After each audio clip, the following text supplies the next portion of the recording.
Mi mamá tomó mi herencia porque quería que fuera exitosa, hasta que la verdad explotó en la cena. Cuando mi abuela falleció, me dejó $80, $80,000.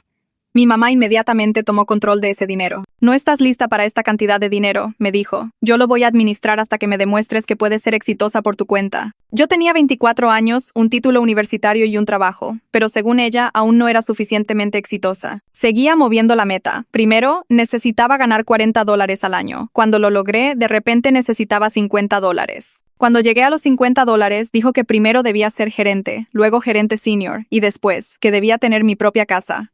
¿Pero cómo iba a comprar una casa sin mi herencia? Ese es el punto, me decía.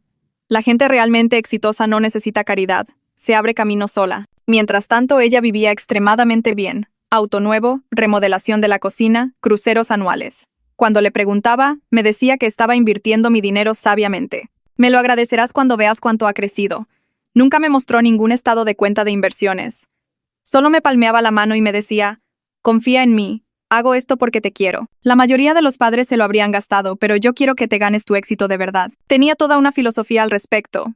Les decía a todos en las reuniones familiares cómo me estaba enseñando el valor del trabajo duro al no darme el dinero de mi abuela. A muchos jóvenes los arruinan las ganancias inesperadas. Yo la estoy protegiendo de eso. Mis tías y tíos hasta la elogiaban por ser tan considerada.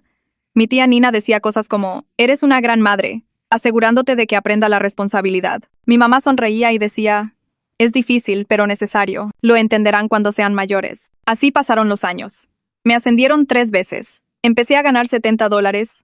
Ahorré lo suficiente para comprar un pequeño departamento, con hipoteca. En cada logro que alcanzaba, ella creaba un nuevo requisito. Primero debes casarte.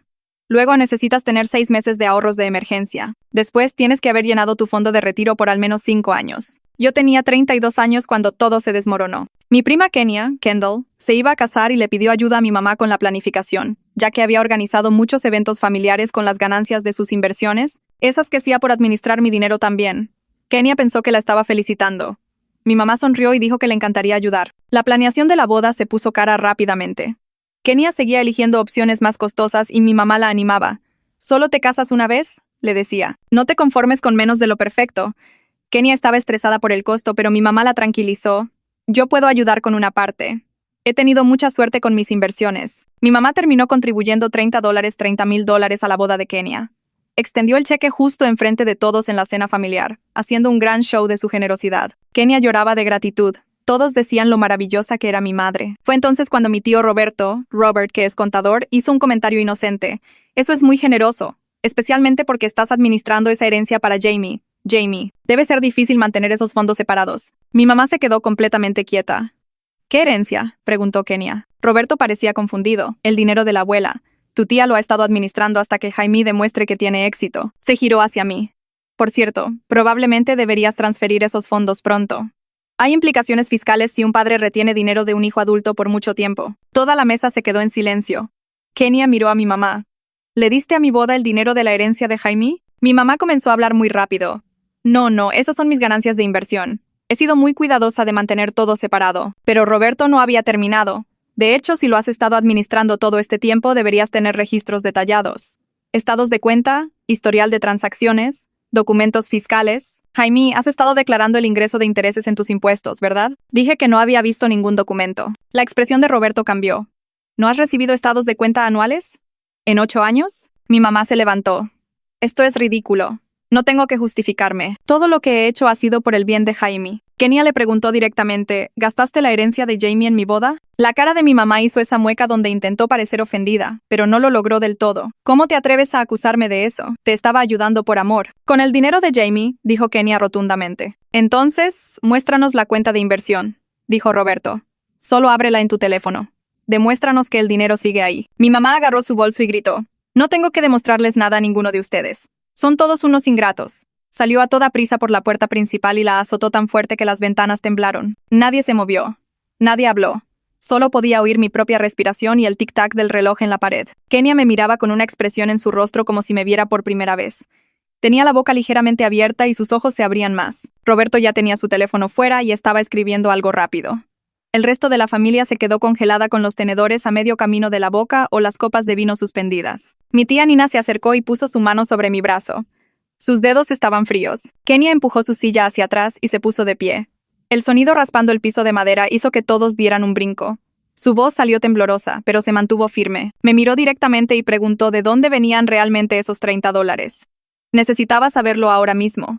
Sus papás se acercaron a ella por ambos lados, como formando un muro de apoyo. Su mamá le puso un brazo alrededor de la cintura. Su papá le tocó el hombro. Roberto levantó la mirada de su teléfono y comenzó a hablar con esa voz tranquila de contador. Les dijo a todos que mantuvieran la calma y que si había una cuenta de inversión real en alguna parte, habría registros, estados de cuenta bancarios, historiales de transacciones y documentos fiscales. Se giró hacia mí y me preguntó cuándo fue la última vez que vi algún papeleo sobre la herencia. Sentí que mi cara se ponía caliente. Le dije que nunca vi nada, no en 8 años. Ni una sola vez. Las palabras salieron en voz baja y me di cuenta de lo estúpido que sonaba eso. ¿Cómo pude pasar 8 años sin ver un solo estado de cuenta o documento? Toda la cara de Roberto cambió, sus cejas se levantaron y su boca se apretó. Me pidió que lo repitiera y lo hice. Nina apretó mi brazo más fuerte y me preguntó directamente cuánto me dejó mi abuela. La miré y dije, $80. Toda la mesa explotó. La gente empezó a hablar atropelladamente. Alguien dijo, eso es muchísimo dinero. Alguien más, ¿cómo es que eso simplemente desaparece? Mi tío negaba con la cabeza. La abuela de Kenia comenzó a llorar. Roberto levantó la mano pidiendo silencio y todos dejaron de hablar. Gregory, se levantó y dijo que necesitaban llamar a mi mamá de vuelta ahora mismo. Tenía que volver y mostrarle a todos la prueba de que el dinero seguía allí. Mostrar la cuenta de inversión en su teléfono. Mostrar algo. Roberto asintió y marcó su número. Puso el teléfono en altavoz y todos escuchamos cómo sonaba. Sonó 6 veces y se fue al buzón de voz. Lo intentó de nuevo. Lo mismo. Lo intentó por tercera vez y esta vez fue directo al buzón, como si hubiera apagado su teléfono. Kenia hizo un sonido que era una mezcla de sollozo y jadeo. Se sentó de golpe en su silla y se cubrió la cara con las manos. Dijo que se sentía enferma. Dijo que su boda podría haber sido pagada con mi dinero robado. Me acerqué a través de la mesa y traté de decirle que no era su culpa. Ella no lo sabía, ninguno de nosotros lo sabía, pero ella estaba llorando y diciendo que nunca habría aceptado ese dinero si lo hubiera sabido. Habría encontrado otra manera. Habría tenido una boda más pequeña. Habría hecho cualquier cosa menos tomar mi herencia. Su mamá también estaba llorando y su papá parecía querer golpear algo. Roberto dejó su teléfono y miró alrededor de la mesa. Dijo que por esa noche todos debíamos ir a casa, pero que necesitábamos reunirnos mañana en su oficina. Necesitábamos empezar a escribir todo. Cada conversación que yo pudiera recordar sobre la herencia. Cada excusa que mi mamá me dio. Cada vez que pregunté por los estados de cuenta. Dijo que necesitábamos tratar esto como un caso de fraude porque probablemente eso era. Teníamos que reunir toda la información posible. Kenia me miró con los ojos rojos y el rímel corrido por la cara. Me preguntó si iba a demandar a mi madre. Yo no supe qué decir. Solo me quedé sentada mirando mi plato. Roberto dijo, primero lo primero. Necesitamos documentar todo y luego veremos qué opciones tienes. Opciones legales. Conozco gente que maneja este tipo de cosas. Casos de robo familiar. Disputas de herencia. Gente que puede ayudar. Nina preguntó si tenía dónde quedarme esa noche. Dijo que podía quedarme con ellos si no quería estar sola. Le dije que estaría bien. Necesitaba ir a casa y pensar, procesar todo, pero en realidad solo necesitaba salir de esa habitación donde todos me miraban con lástima y shock. Conduje a casa con ambas manos agarrando el volante tan fuerte que mis nudillos se pusieron blancos. Mis manos temblaban. Todo mi cuerpo temblaba, de hecho. Seguía reproduciendo la escena en mi cabeza. La cara de mi mamá cuando Roberto mencionó la herencia. Lo rápido que habló tratando de explicarse. Cómo agarró su bolso y huyó en lugar de mostrar una prueba. 8 años diciéndome que no estaba lista. 8 años de metas que se movían. Llega a $40. Llega a $50. Conviértete en gerente. Compra una casa. Cásate. Ahorras 6 meses de gastos. Llena el fondo de retiro. Cada requisito era solo otro retraso. Otra excusa. Otra forma de quedarse con el dinero. Y yo le creí. De verdad creí que estaba tratando de enseñarme algo. Que me estaba protegiendo de mí misma.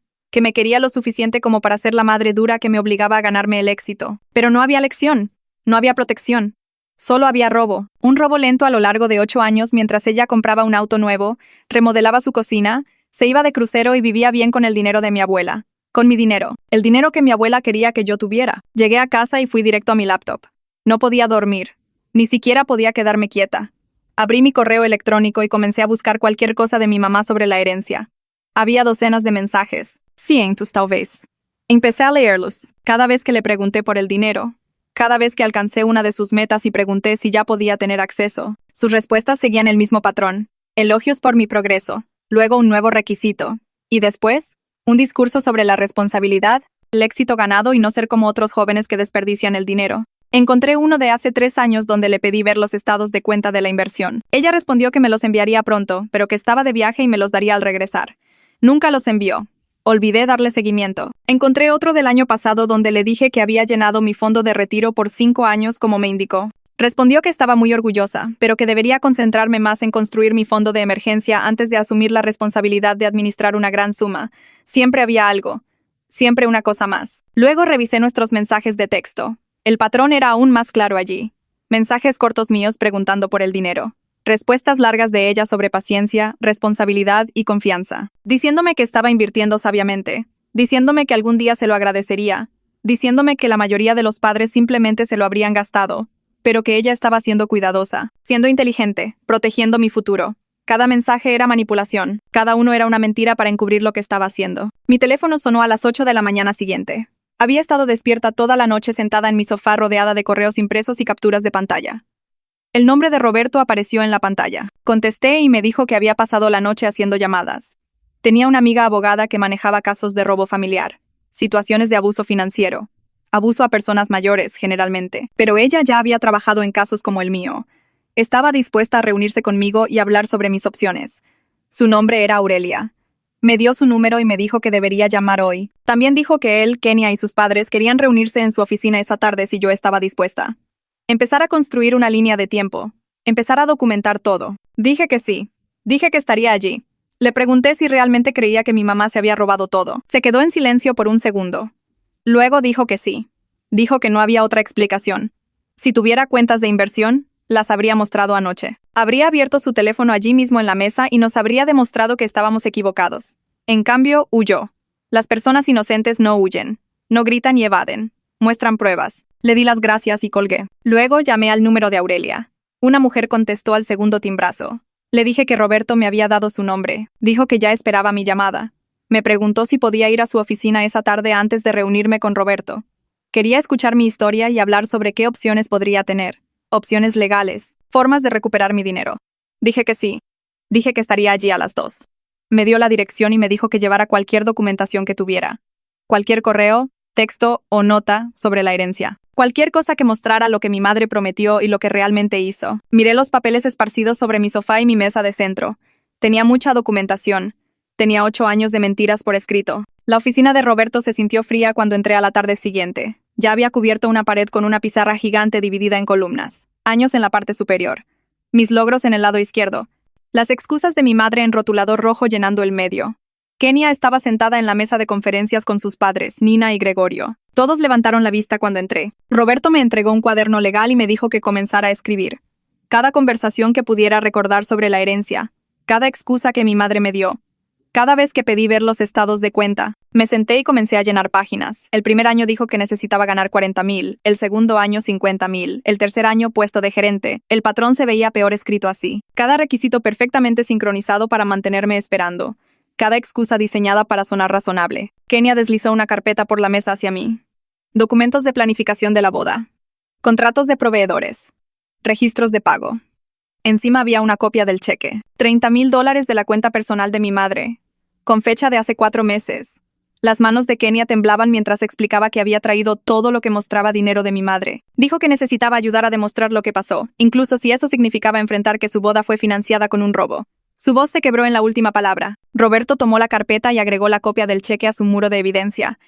Explicó que sin ningún papel de cuenta de inversión, la carga de la prueba recaía en mi madre para mostrar a dónde se fue el dinero. El hecho de que huyera gritando en lugar de mostrar los estados de cuenta en su teléfono era extremadamente revelador. En su opinión profesional como contador, las inversiones legítimas siempre tienen un rastro de papel. Siempre tienen estados de cuenta. Siempre tienen documentos fiscales. La completa ausencia de documentación después de 8 años significaba una de 2 cosas. O las cuentas nunca existieron, o mi madre las estaba escondiendo. Ambas opciones apuntaban al robo. Nina habló desde su asiento. Admitió que siempre le pareció extraño que mi madre controlara mi herencia por tanto tiempo. Había asumido que era algún tipo de fideicomiso, trust, alguna estructura legal que requería supervisión paterna. Se sentía culpable por no haberlo cuestionado más directamente a lo largo de los años, por alabar la sabiduría de mi madre en lugar de pedir ver las cuentas de inversión reales. Gregorio asintió y dijo que debieron haber presionado más cuando yo cumplí cada logro y aún así no podía acceder al dinero. Toda la familia había habilitado esto al aceptar las explicaciones de mi madre sin pruebas. Salí de la oficina de Roberto con copias de todo y conduje directamente al bufete de abogados de Aurelia Redman en el centro. Ella había accedido a reunirse conmigo esa tarde. Su asistente me llevó a una sala de conferencias donde Aurelia ya estaba esperando. Me pidió que le contara todo desde el principio. Recorrí toda la historia. La herencia. Los 8 años de excusas. El dinero de la boda. La confrontación en la cena. La negativa de mi madre a mostrar cualquier documentación. Aurelia escuchó sin interrumpir y tomó notas en su laptop. Cuando terminé, dijo que esto era desafortunadamente más común de lo que la gente piensa, especialmente con dinero de herencia y miembros de la familia. Explicó que mis opciones legales iban desde exigir una rendición de cuentas completa hasta presentar una demanda civil por robo y fraude. Podríamos empezar con un requerimiento formal o ir directamente a juicio. La elección dependía de si yo creía que mi madre cooperaría o pelearía. Le dije que mi madre pelearía. Aurelia asintió como si esperara esa respuesta. Recomendó comenzar con una carta de requerimiento legal formal que le exigiera a mi madre proporcionar papeles completos sobre el dinero de la herencia en un plazo de 30 días. Esto le daba una oportunidad de cooperar antes de llevar las cosas a juicio. Si proporcionaba estados de cuenta de inversión legítimos que mostraran que el dinero estaba seguro y creciendo, podríamos resolver esto sin litigio. Pero si no podía o no quería proporcionar registros, eso se convertiría en una prueba poderosa para una demanda. La carta de requerimiento también establecería una línea de tiempo clara. 30 días para cumplir. Después de eso, tendríamos bases legales para escalar. Autorice a Aurelia a enviar la carta de requerimiento. Ella abrió una plantilla en su computadora y comenzó a llenar los detalles. $80. 8 años. Ninguna documentación proporcionada. 30 días para producir registros de inversión completos. Explicó que el siguiente paso sería contratar a un contador forense si mi madre no podía o no quería proporcionar registros legítimos. La investigación podría llevar meses, pero rastrearía a dónde fue realmente el dinero. Registros bancarios, estados de cuenta de tarjetas de crédito, compras importantes. El contador forense construiría un panorama completo de cómo mi madre gastó la herencia. Firmé el formulario de autorización, y Aurelia dijo que enviaría la carta de requerimiento por correo certificado mañana. Mi madre tendría que firmar su recepción. No habría forma de que alegara que nunca la recibió. Conduje a casa sintiéndome agotada, pero también extrañamente tranquila. Había tomado medidas. Había iniciado el proceso legal. Le había notificado a mi madre que no me iba a echar para atrás. Mi teléfono sonó esa noche mientras calentaba la cena. El nombre de mi madre en la pantalla. Casi no contesto, pero necesitaba escuchar lo que diría ahora que había abogados involucrados. Su voz llegó fría y enojada en lugar de defensiva. Dijo que la había humillado frente a toda la familia y destruido su reputación al acusarla de robo. Todos la estaban llamando, haciéndole preguntas, tratándola como a una criminal. ¿Cómo pude hacerle esto a mi propia madre? Mantuve la voz firme y le dije que podía terminar esto inmediatamente al proporcionar los estados de cuenta de inversión que había afirmado tener durante 8 años. Solo que me mostrara que el dinero seguía allí y creciendo como siempre dijo. Que me mostrara los rendimientos de la inversión. Que me mostrara algo que probara que había estado administrando mi herencia correctamente. Se quedó en silencio por un segundo. Luego dijo que no tenía que demostrarme nada. Ella era mi madre. Yo le debía todo. Toda esta situación era yo siendo ingrata y cruel después de todo lo que había hecho por mí. Dije que administrar la herencia de alguien no era un favor. Era una responsabilidad. Una que requería documentación y transparencia.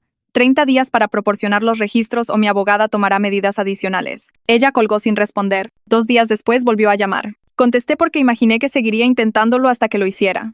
Su voz sonaba diferente esta vez, menos enojada y más cautelosa. Preguntó si podíamos hablar de esto razonablemente sin que los abogados se involucraran. Le dije que la abogada ya había enviado la carta de requerimiento y que debería llegar en cualquier momento. La línea se quedó completamente en silencio.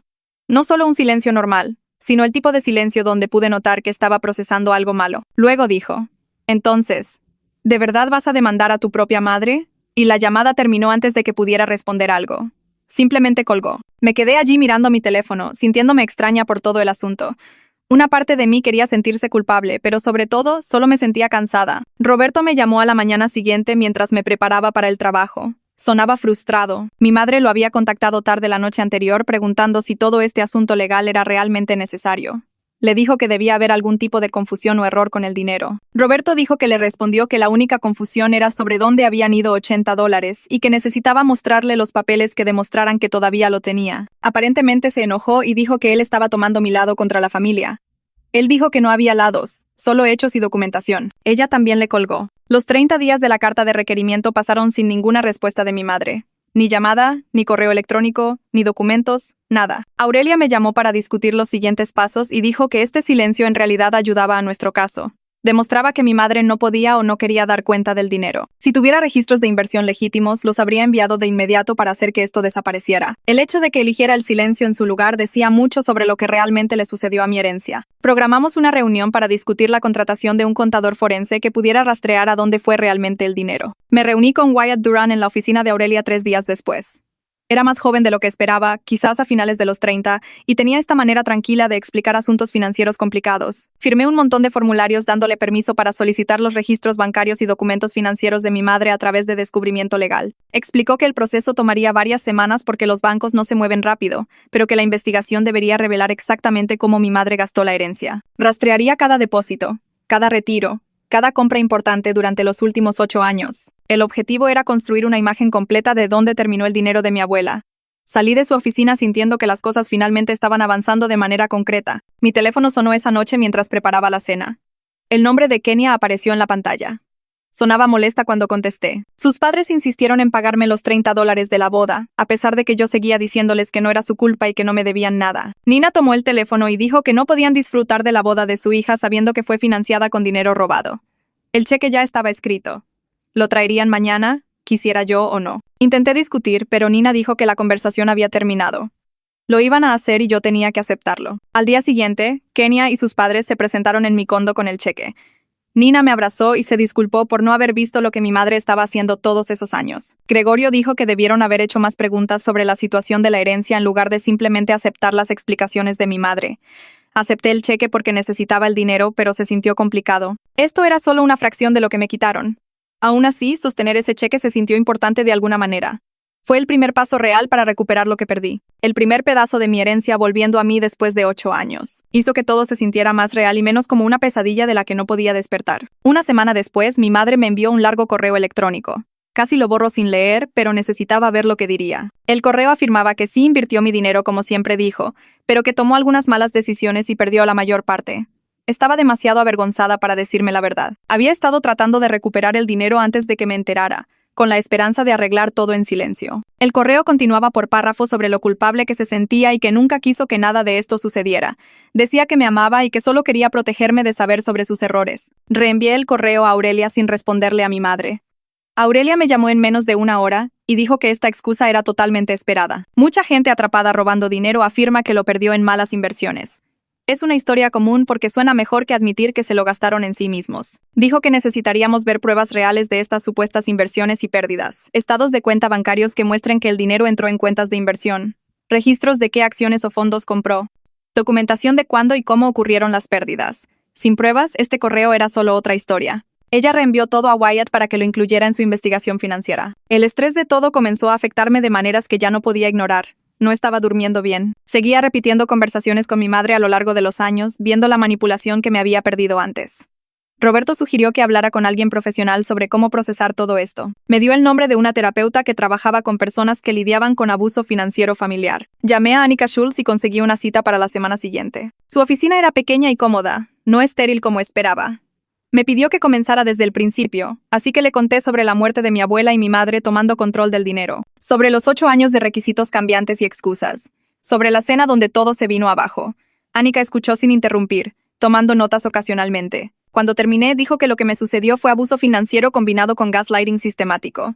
Mi madre había pasado años manipulando mi percepción de la realidad para encubrir el robo. La sesión de terapia duró 1 hora y salí sintiéndome agotada, pero también validada. Annika me ayudó a ver que las acciones de mi madre no fueron protectoras como ella siempre afirmó. Las metas constantemente cambiantes no eran para enseñarme nada. Estaban diseñadas para mantenerme dócil y dudando de mí misma mientras ella gastaba mi herencia.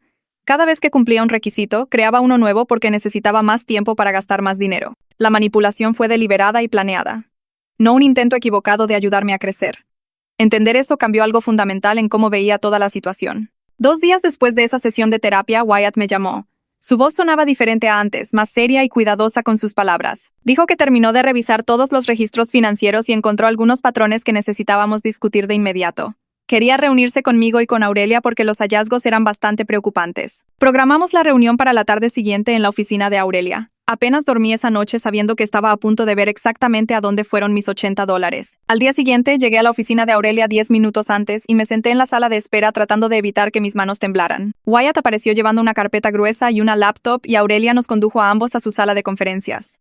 Wyatt abrió su laptop y sacó hojas de cálculo impresas de la carpeta, extendiéndolas sobre la mesa. Comenzó a explicar lo que encontró y sus palabras me revolvieron el estómago. Mi madre depositó los $80 completos en su cuenta de cheques personal hace 8 años, justo después de que mi abuela muriera. No había cuentas de inversión.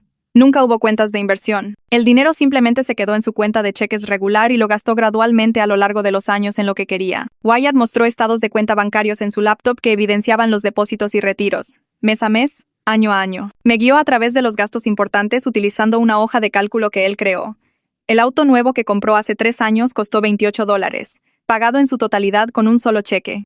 La remodelación de la cocina que hizo hace 5 años fue de $35, pagada al contratista en 3 cuotas a lo largo de 4 meses. Los cruceros anuales que tomó sumaron alrededor de $12 en total durante los 8 años. Los $15 restantes se gastaron en gastos generales de vida, comer fuera, ir de compras, ropa, y eventualmente el cheque de $30 para Kenia, que en realidad sobregiró la cuenta ya que solo quedaban $15 para entonces. Tuvo que transferir dinero de sus propios ahorros para cubrir ese cheque, que es probablemente por qué entró en pánico tan gravemente cuando Roberto preguntó sobre mantener los fondos separados. Aurelia se inclinó y dijo que esta documentación probaba robo y fraude más allá de toda duda. Teníamos motivos para un caso civil extremadamente sólido contra mi madre. Recomendó presentar la demanda de inmediato, y también sugirió que pensara en denunciar esto a la policía por posibles cargos penales, ya que esto era claramente un robo intencional durante muchos años, no un error o malentendido. Me sentí enferma mirando la hoja de cálculo que Wyatt creó. Cada elemento de la lista mostraba cómo mi herencia financió el estilo de vida de mi madre mientras ella me decía que no era lo suficientemente exitosa para tener mi propio dinero. Cada vacación que tomó, cada mejora que hizo a su casa, cada compra de lujo fue comprada con dinero que mi abuela destinó para mi futuro. El auto que la veía conducir fue comprado con mi herencia. La hermosa cocina que presumía en las reuniones familiares fue construida con mi herencia. Las fotos de cruceros que publicó en redes sociales fueron tomadas en viajes financiados con mi herencia. Y todo el tiempo que lo estuvo gastando me estaba dando sermones sobre el trabajo duro y ganarme el éxito apropiadamente. Roberto también vino a la reunión, sentado a mi lado para darme apoyo. Miró las hojas de cálculo y dijo que la evidencia era totalmente clara y abrumadora. Le dijo a Aurelia que testificaría sobre la confrontación en la cena y cómo mi madre no pudo proporcionar ningún documento de inversión cuando se lo pidió. Dijo que como contador podría explicar a un tribunal por qué su historia no tenía sentido y por qué cualquier inversión legítima tendría documentación. Le dije a Aurelia que siguiera adelante y presentara la demanda civil. Quería mi dinero de vuelta y lo quería por escrito que ella me había robado, pero aún no estaba segura acerca de los cargos penales. La idea de que mi madre pudiera ir a la cárcel me hacía sentir cosas complicadas que no podía clasificar del todo. Aurelia dijo que estaba bien. Podríamos empezar con el caso civil y yo podría decidir sobre los cargos penales más tarde. Ella comenzaría a preparar los papeles de la demanda de inmediato. Una semana después, mi madre fue notificada de la demanda en su casa. Me llamó en menos de 1 hora, gritando tan fuerte que tuve que alejar el teléfono de mi oído. Dijo que estaba destruyendo a nuestra familia y destrozando todo lo que teníamos. Seguía gritando que era mi madre y que yo le debía todo y que esta traición era peor que cualquier cosa que ella me hubiera hecho. No discutí con ella ni traté de explicarme. Solo dije con calma que me robó $80 y que lo quería de vuelta. Comenzó a decir algo más, pero colgué. Luego bloqueé su número en mi teléfono como me aconsejó Annika para mi salud mental. Durante los días siguientes, varios miembros de la familia se comunicaron conmigo. Algunos de ellos eran los mismos parientes que solían alabar la sabiduría de mi madre sobre enseñarme responsabilidad. Se disculparon por no haber cuestionado la situación más cuidadosamente a lo largo de los años. Dijeron que debieron haber notado que algo andaba mal cuando nunca mostró estados de cuenta de inversión ni me permitió tener acceso a mi propio dinero. Mi tía Nina llamó y dijo que se sentía terrible por no haber hablado antes y que estaba orgullosa de mí por defenderme ahora. Unos pocos parientes me llamaron en los días posteriores y no fueron de apoyo como Nina.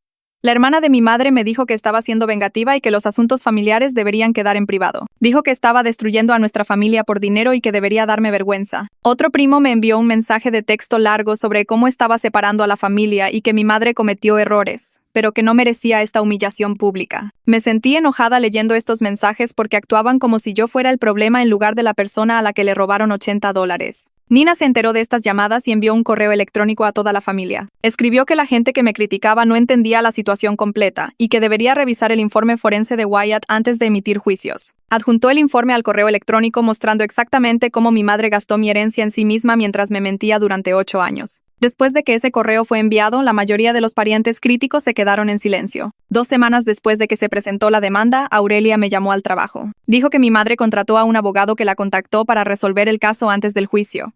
El abogado envió una propuesta de acuerdo esa mañana. Pregunté qué ofrecían y Aurelia dijo $40 pagados en cuotas durante 5 años. Sentí que mi cara se ponía caliente al escuchar ese número. $40 era solo la mitad de lo que me robaron y repartirlo en 5 años significaba que podría nunca ver todo si mi madre decidía dejar de pagar. Aurelia dijo que la oferta era insultante dada la solidez de nuestra evidencia y que el abogado de mi madre sabía que perderían en el juicio. Me recomendó rechazarla por completo. Le dije a Aurelia que quería rechazar el acuerdo y que quería la restitución total más intereses y honorarios legales. Mi madre tuvo 8 años para arreglar esto y en su lugar gastó cada centavo mientras me manipulaba sobre el éxito y la responsabilidad. No iba a aceptar la mitad del dinero extendido en 5 años como si fuera un favor. Aurelia dijo que respondería al abogado de mi madre dejándole claro que estábamos preparados para ir a juicio y ganar. Esa tarde tuve mi cita de terapia regular con Annika. Le conté sobre la oferta de acuerdo y lo enojada que me hizo sentir. Annika me pidió que hablara sobre qué me enojaba realmente, más allá del dinero en sí. Comencé a enumerar cosas y me di cuenta de que eran muchas. El dinero me habría permitido comprar una casa mejor en un vecindario que realmente quería en lugar del pequeño condo que apenas podía pagar. Podría haber comenzado el negocio en el que siempre pensé, pero para el que nunca tuve el capital. Podría haber invertido en mi futuro en lugar de luchar quincena tras quincena tratando de alcanzar metas arbitrarias que seguían moviéndose.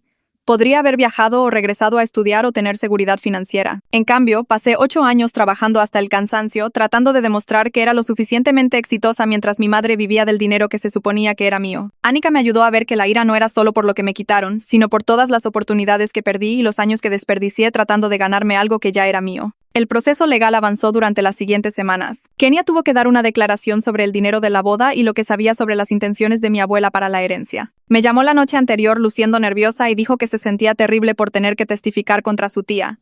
Le dije que lo entendía, pero que necesitaba que fuera honesta sobre lo que sucedió. La declaración ocurrió en la oficina de Aurelia y Kenia estuvo allí por unas 2 horas. Aurelia me dijo después que Kenia lo hizo bien y que, aunque claramente incómoda, se mantuvo veraz sobre todo lo que presenció. Confirmó que mi madre contribuyó con $30 a la boda y que mi madre les dijo a todos que provenía de inversiones exitosas. Kenia también testificó sobre conversaciones con mi abuela antes de morir, donde mi abuela dijo específicamente que los $80 estaban destinados a ayudarme a construir una buena vida. La declaración de Roberto fue programada una semana después de la de Kenia.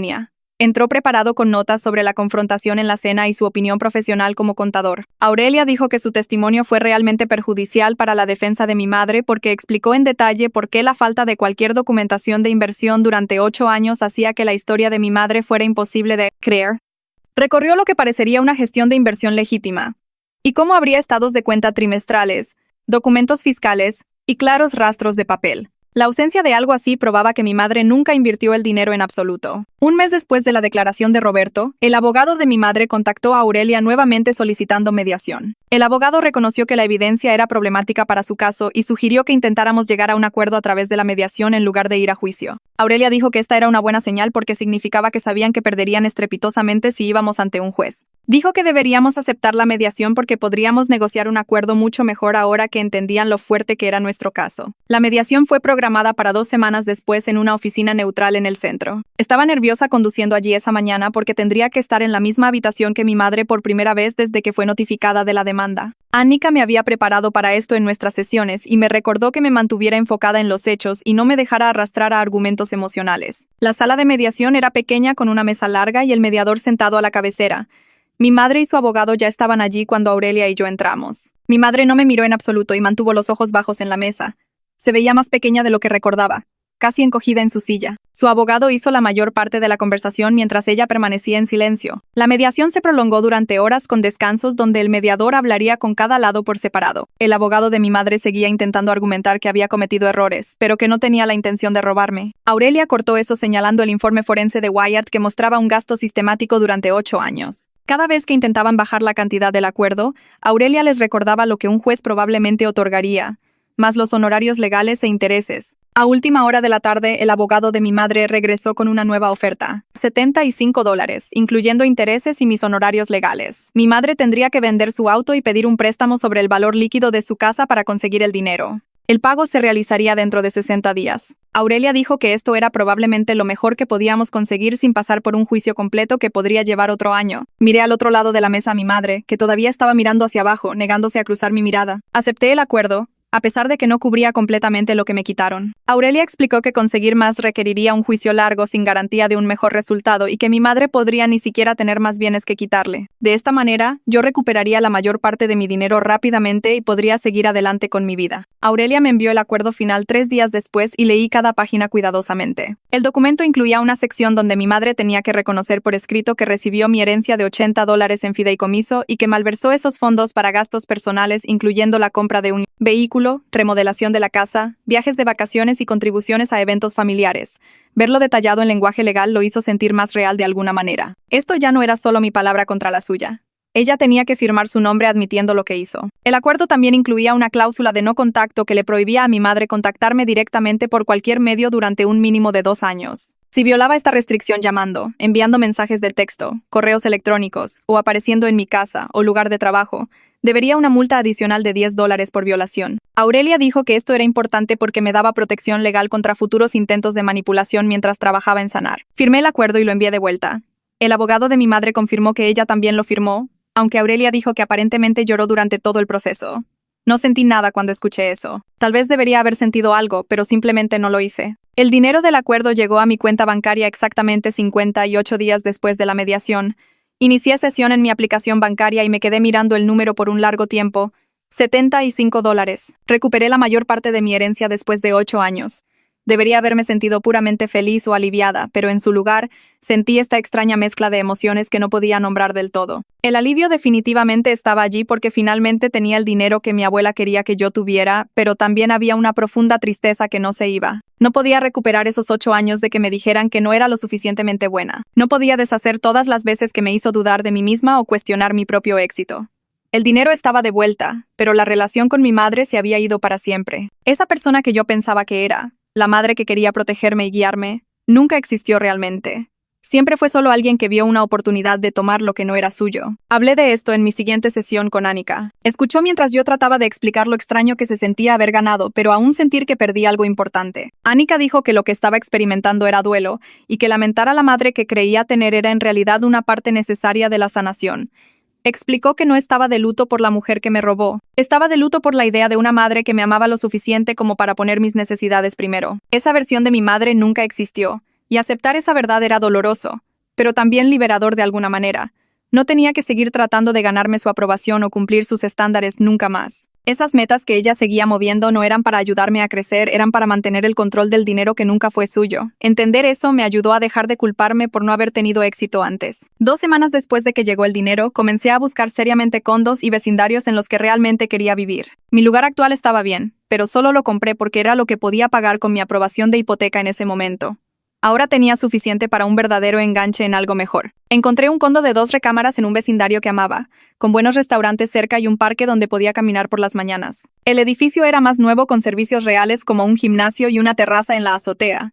Hice una oferta y puse $40 del dinero del acuerdo. Elegir esta inversión para mí, sin necesitar el permiso o la aprobación de nadie, se sintió increíblemente poderoso. Nadie me estaba diciendo que tenía que esperar hasta que me casara o tuviera más ahorros, o que me probara de alguna otra manera arbitraria. Este era mi dinero y mi elección. Cuando la oferta fue aceptada, de hecho lloré un poco. No un llanto triste, solo esta sensación abrumadora de finalmente poder tomar mis propias decisiones sobre mi propia vida. Kenia me llamó al día siguiente después de que le conté sobre el condo. Dijo que quería invitarme a salir a celebrar y también a hablar de algo que había estado en su mente. Nos reunimos en una cafetería a medio camino entre nuestros lugares. Kenia se veía nerviosa cuando se sentó, jugando con su taza. Me dijo que estaba agradecida de que expusiera la verdad sobre el dinero de la boda, aunque había sido doloroso para todos. Dijo que si no hubiera sabido de dónde venían esos $30, siempre se habría sentido extraña con su boda. Cada vez que mirara sus fotos o recordara ese día, habría estado celebrando algo financiado por un robo. Al menos ahora sabía la verdad, y sus padres lo habían corregido al reembolsarme. Le dije que no tenía nada de qué sentirse culpable porque no sabía lo que mi madre estaba haciendo.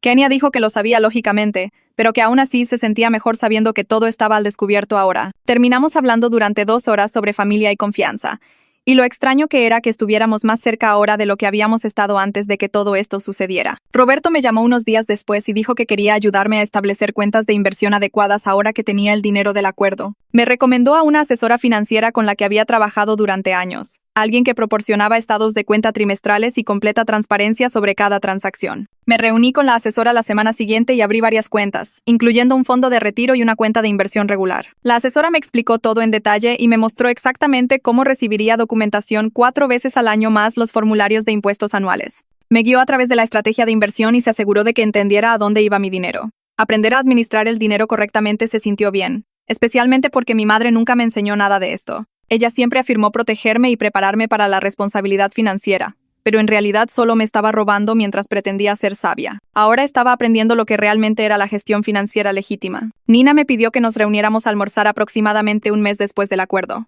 Nos sentamos en un reservado tranquilo del restaurante y fue directo al grano. Me dijo que había limitado su contacto con mi madre significativamente porque no podía perdonar lo que me hicieron. Nina dijo que todavía hablaba con su hermana ocasionalmente porque eran familia, pero que la relación había cambiado por completo. Dijo que algunas traiciones eran demasiado fundamentales para pasarlas por alto, incluso entre hermanas.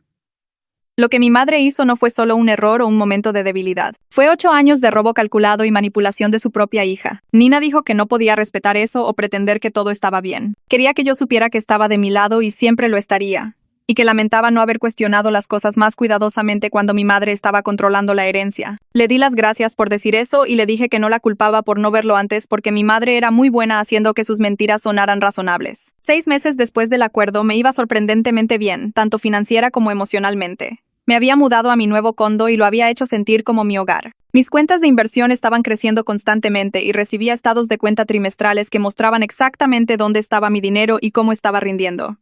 El trabajo iba bien y había conseguido otro ascenso. Todavía tenía sentimientos complicados sobre mi madre y probablemente siempre los tendría. A veces me sentía enojada por los años perdidos.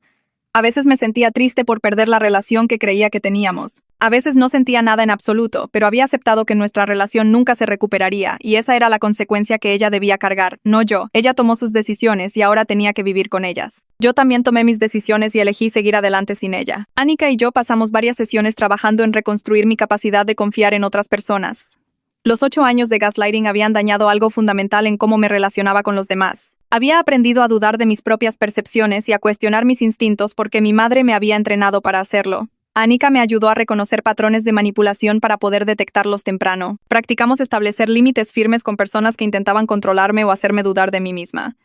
Me enseñó que las relaciones saludables implicaban respeto mutuo y transparencia, no mover metas y agendas ocultas. Fue un trabajo lento y a veces frustrante, pero estaba mejorando en confiar en mí misma de nuevo. Estaba aprendiendo a escuchar esa voz interior que decía que algo andaba mal en lugar de descartarla como lo hice durante tantos años con mi madre. ¿Esa voz había tenido razón todo el tiempo? Unos meses después, asistí a una parrillada familiar en casa de Nina y Gregorio. Mi madre no estaba allí, lo cual todos sabían que sería el caso. Varios parientes se acercaron a mí durante la tarde. Mi tío del lado de mi papá me llevó a un lado cerca de la parrilla y me dijo que estaba orgulloso de cómo manejé todo. Dijo que debió haber cuestionado la situación hace años cuando mi madre seguía hablando de enseñarme responsabilidad. El esposo de mi prima se disculpó por no haber hablado cuando pensó que algo parecía extraño en el acuerdo de la herencia. Dijo que asumió que era algún tipo de fideicomiso legal y no quería inmiscuirse en las finanzas familiares. 3 tías y tíos diferentes mencionaron por separado que se sentían terribles por alabar la supuesta sabiduría de mi madre todos esos años. Le dije a cada uno que no los culpaba porque mi madre era convincente y yo también había creído sus mentiras durante mucho tiempo. La reunión se sintió más ligera sin la tensión de la presencia de mi madre y su constante necesidad de controlar las conversaciones. La fiesta de primer aniversario de Kenia ocurrió a principios de otoño. Ella y su esposo alquilaron un pequeño salón de eventos e invitaron a familiares y amigos cercanos. Llevé un buen regalo y me sentí realmente feliz viéndolos bailar y celebrar. Ya no había un sabor amargo en mi boca sobre dinero robado financiando su boda. Los padres de Kenia me habían pagado esos $30 y mi madre había liquidado el resto. Podía mirar sus fotos de boda en exhibición sin sentirme enojada o estafada. Kenia me abrazó fuerte cuando llegué y susurró que se alegraba de que hubiera venido y de que las cosas se hubieran resuelto. Su felicidad se sentía limpia ahora, no manchada por el robo y las mentiras. Me quedé hasta tarde y bailé con mis parientes y comí demasiado pastel. La fiesta me recordó que las cosas buenas podían existir sin corrupción detrás de ellas. Comencé a ser voluntaria en un programa de educación financiera para adultos jóvenes en noviembre. El programa enseñaba habilidades básicas de manejo de dinero a personas de 18 a 25 años. Específicamente pedí ayudar con la sección sobre protección de herencias y reconocimiento de manipulación financiera. La coordinadora del programa estaba emocionada de tener a alguien con experiencia real en esa área. Me reunía con pequeños grupos cada 2 semanas y les enseñaba sobre exigir documentación, entender sus derechos legales y detectar tácticas de manipulación. Compartí partes de mi historia sin nombrar a mi madre, solo explicando cómo alguien gastó mi herencia mientras afirmaba protegerla. Los adultos jóvenes hicieron buenas preguntas sobre señales de alerta y cómo enfrentarse a los miembros de la familia que intentaban controlar su dinero. Varias personas me agradecieron después de las sesiones y dijeron que iban a tener conversaciones difíciles con parientes que estaban administrando dinero por ellos. Convertir mi horrible experiencia en algo útil se sintió bien. Le dio significado a esos 8 años de robo y gaslighting. Un año después de esa explosiva cena familiar, me senté en mi condo mirando mis estados financieros y sintiéndome genuinamente feliz. Tenía la mayor parte de mi herencia de vuelta y estaba creciendo en cuentas de inversión legítimas con documentación real. Mi casa era mía, pagada con mi propio trabajo y mi dinero recuperado. Tenía límites claros con mi madre y paz al mantenerlos. Ella había intentado contactarme 2 veces a través de otros parientes, pero me mantuve firme en el acuerdo de no contacto. Los miembros de la familia que importaban, los que me apoyaron cuando la verdad salió a la luz, eran con los que me quedé cerca. Kenia, Roberto, Nina, Gregorio y varios primos se convirtieron en mi verdadera familia. Ellos eran las personas que eligieron la honestidad sobre las mentiras cómodas. Tenía mi dinero, mi casa, mi respeto propio y claridad sobre quién merecía espacio en mi vida.